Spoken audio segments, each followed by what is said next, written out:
ದೋಸೆ ಹಿಟ್ಟನ್ನು ಸ್ವಲ್ಪ ಜಾಸ್ತಿನೇ ರುಬ್ಬಿಕ್ಬಿಟ್ಟು ಡೈಲಿ ಇಡ್ಲಿ ದೋಸೆ ಅಂತ ಮಾಡ್ತಾಯಿದ್ದೀರಾ, ಬನ್ನಿ ಇವತ್ತು ಅದೇ ದೋಸೆ ಹಿಟ್ಟಿಂದ ಜಿಲೇಬಿ ಹೆಂಗೆ ಮಾಡೋದು ನೋಡೋಣ. ತುಂಬಾ ಟೇಸ್ಟಿಯಾಗಿರುತ್ತೆ, ಸಿಂಪಲಾಗಿರುತ್ತೆ. ಅಂಗಡಿಯಲ್ಲಿ ಹೆಂಗೆ ಇಸ್ಕೊತೀವಿ ಅದೇ ಟೇಸ್ಟಲ್ಲಿ ದೋಸೆ ಹಿಟ್ಟಲ್ಲಿ ಜಿಲೇಬಿ ಸಖತ್ತಾಗಿದೆ. ಬನ್ನಿ ಹೆಂಗೆ ಮಾಡೋದು ನೋಡೋಣ.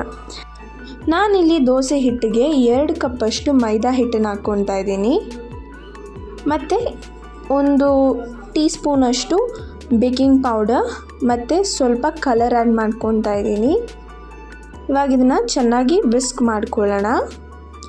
ವಿಸ್ಕ್ ಮಾಡಿಕೊಂಡು ನಾನು ಎಣ್ಣೆ ಪ್ಯಾಕೆಟಲ್ಲಿ ಹಾಕ್ಕೊಂಡಿದ್ದೀನಿ. ನೀವು ವಿಪ್ಪಿಂಗ್ ಬ್ಯಾಗ್ ಇದ್ದರೆ ಅದರಲ್ಲಿ ಹಾಕ್ಕೊಬೋದು. ಹಾಕ್ಕೊಂಡು ಕಾಯ್ದಿರೋ ಎಣ್ಣೆಗೆ ಜಿಲೇಬಿನ ಹಾಕ್ಕೊಳ್ಳೋಣ.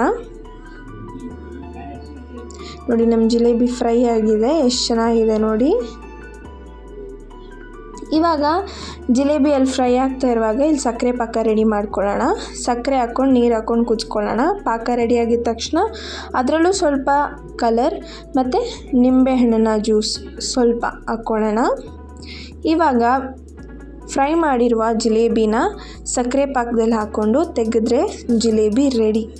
ತುಂಬಾ ಟೇಸ್ಟಿಯಾಗಿರುತ್ತೆ. ದೋಸೆ ಹಿಟ್ಟಿನಲ್ಲಿ ಜಿಲೇಬಿ ಅಂದರೆ ಯಾರೂ ನಂಬಲ್ಲ, ಆದರೆ ಇದನ್ನೊಂದು ಸತಿ ಟ್ರೈ ಮಾಡಿಕೊಟ್ಟು ನೋಡಿ. ತುಂಬಾ ಚೆನ್ನಾಗಿದೆ ಅಂತ ಹೇಳಿ ತಿಂತಾರೆ. ತುಂಬಾ ಸಾಫ್ಟ್, ಒಳಗಡೆ ಹೊರಗಡೆ ಸ್ಕ್ರಂಚಿಯಾಗಿ ಚೆನ್ನಾಗಿದೆ. ಟ್ರೈ ಮಾಡಿ ನೋಡಿ. Thank you.